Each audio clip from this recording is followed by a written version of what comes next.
নমস্কার, আমি মৌসুমী রান্নাঘরে সবাইকে স্বাগত। আজকে আমি এখানে মূলো পাতার ভর্তাটা বানাবো। সেই জন্য প্রথমেই কড়াতে সর্ষের তেল বসিয়েছি আর দিচ্ছি কালো জিরে ফোড়ন, আর দেব গোটা রসুন, মেলো খোসা ছাড়িয়ে রেখেছি, আর কাঁচা লঙ্কাটা আপনারা আপনাদের ইচ্ছে মতো দেবেন।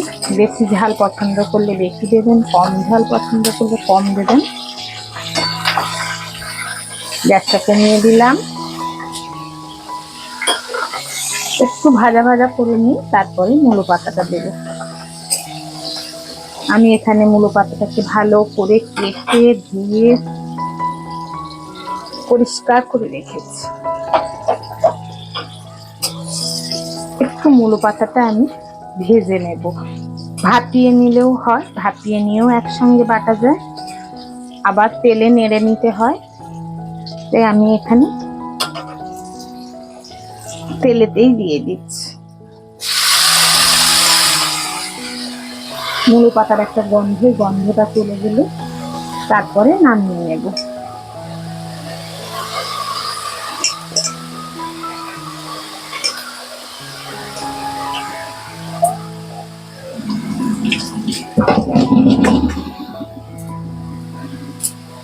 দেব একটু লবণ,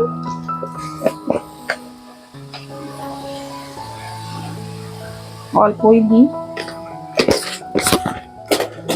আর অল্প একটু হলুদ দিলেও হয়, না দিলেও হয়, আমি একটু সামান্য দিচ্ছি।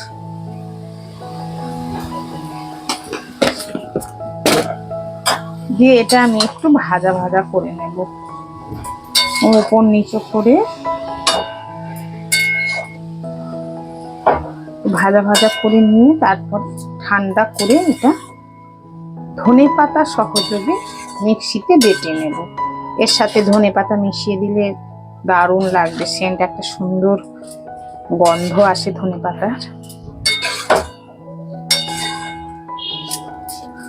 এবার আমি এটা ঢাকা দিয়ে দিচ্ছি। এইভাবে কিছুক্ষণ রান্না করব। দেখি কতটা জল বেরিয়েছে, জলটা অনেকটাই মরে গেছে। আমি একটু চিনি দেবো, মূলো শাক তো একটু মিষ্টি মিষ্টি না হলে ভালো লাগে না। দিয়ে আমি জলটা একদম শুকনো করে নেব।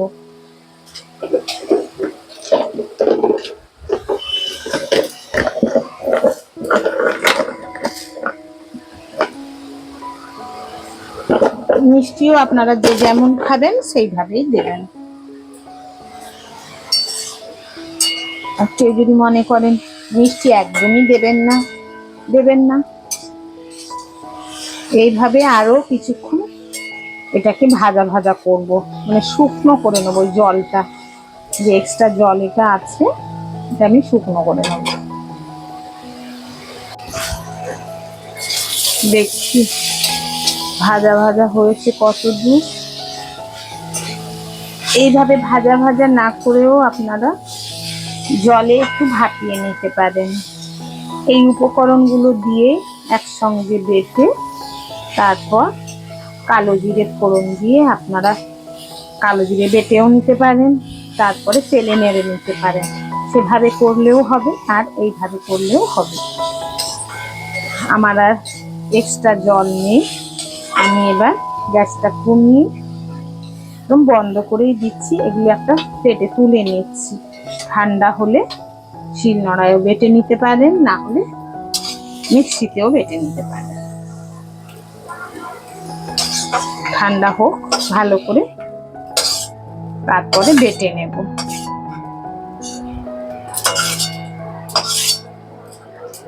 এটাকে ভালো করে ঠান্ডা করে নেব আগে।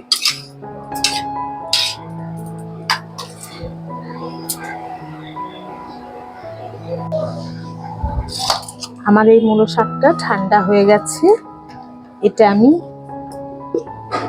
এই মিক্সিং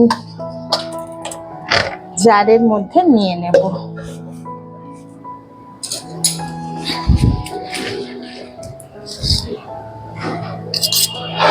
একদম ঠান্ডা হয়ে গেছে।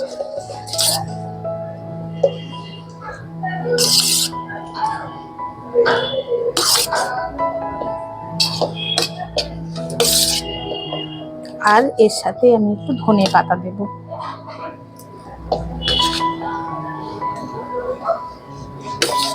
দিয়ে ভালো করে পেস্ট করে নেব, তাহলেই হয়ে যাবে আমার মূলো পাতার ভর্তা। গরম ভাতে খেতে কিন্তু দারুণ লাগবে, দারুণ। এই শীতের অল্প অল্প শীতের সময় দুপুরে গরম ভাতের সাথে আর বিশেষ কিচ্ছু লাগবে না। আমি এই ধনে পাতাগুলোকে এখানে ভালো করে ধুয়ে রেখেছি।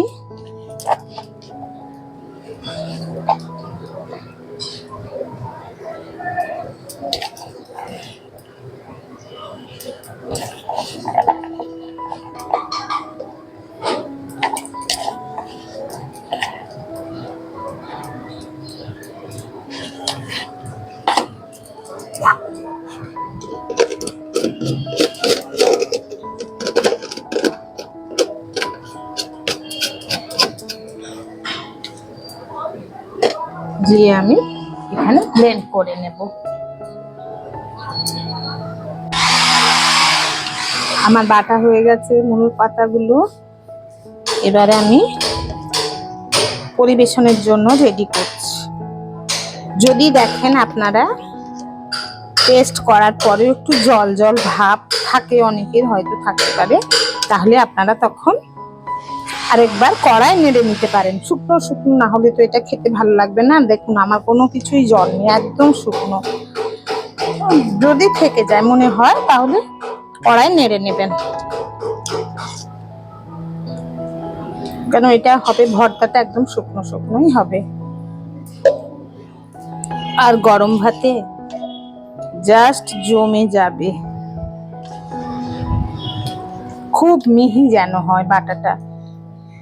মিক্সারে যদি ভালো মিহি না হয় তাহলে শিলনোড়ায় বেটে নেবেন। মিহি যেন হয় আর জল যেন না থাকে, একদম শুকনো শুকনো হয়ে গেল আমার মূলো পাতার ভর্তা। আপনারা অবশ্যই বানিয়ে খাবেন এই শীতকালে, দারুণ দারুণ লাগবে। আসি তাহলে, নমস্কার।